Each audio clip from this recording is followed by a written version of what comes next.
Hello and welcome to the History Crew channel. In this video, which serves as part 5.3, we will discuss the effects of sanctions and disinvestments as a means of pressure which was applied on the apartheid state during the 1980s. The anti-apartheid movements, especially in two of the strongest capitalist countries in the world, were successfully forcing their governments to take action against the apartheid state during the 1980s. This began to cripple the economy of South Africa, as well as isolate South Africa from the rest of the world. Let us begin by understanding what sanctions and disinvestments actually mean. Sanctions are political measures taken to express disapproval or displeasure at a certain action through diplomatic and political means. Their main purpose is usually to change the behavior of the target country's regimes, individuals or groups in a direction which will improve the situation in that country, and usually that would imply stopping economic assistance or deals with that country, on which sanctions was imposed. Disinvestment means the withdrawal or reduction of an investment.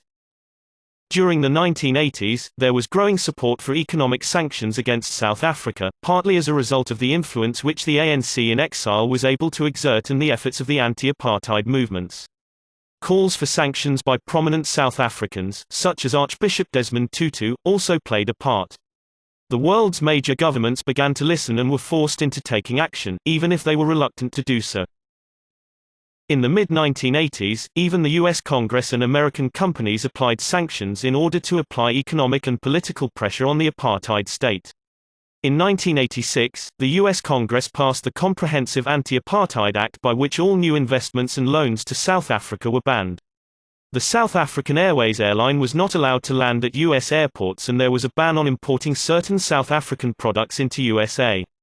Large American corporations such as General Electric, IBM, General Motors, Coca-Cola, Mobil and Kodak closed down their operations in South Africa as part of the sanctions. This was, of course, going to hurt the apartheid state economically.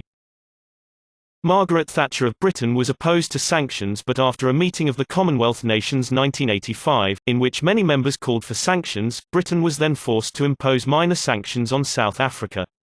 The sale of weapons to South Africa, as well as the importing of iron and steel from South Africa, was banned. Even Krugerrands was banned by the British government.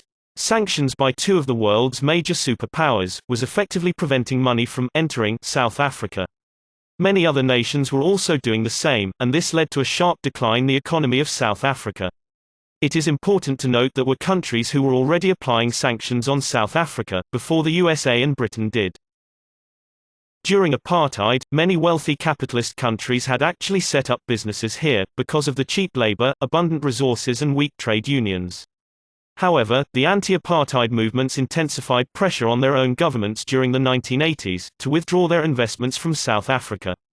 In Britain, many British people boycotted one of their own banks, called Barclays Bank, which eventually forced Barclays Bank to disinvest, just as many other companies were doing so. This had an incredible effect, because money was being drained out of South Africa now too. So what were the effects of the sanctions and disinvestments? Firstly, these forms of political and economic pressure showed South Africans who were resisting apartheid that they were not alone, as had seemed to be the case in the 1960s. Secondly, by the late 1980s, these measures were certainly affecting the South African economy negatively, and also added to a growing feeling of isolation among supporters of the apartheid government. Some historians believed that sanctions and disinvestments also played a crucial role in forcing the government to accept that change was necessary. And thus it is fair to say the sanctions and disinvestments played an important role in applying political and economic pressure on South Africa, as well as further isolating South Africa from the rest of the world. However, this was not the end of the international pressure which was placed on the apartheid state, and we will conclude this discussion in the next video. Thank you for watching, and as always, please remember to subscribe to the History Crew channel.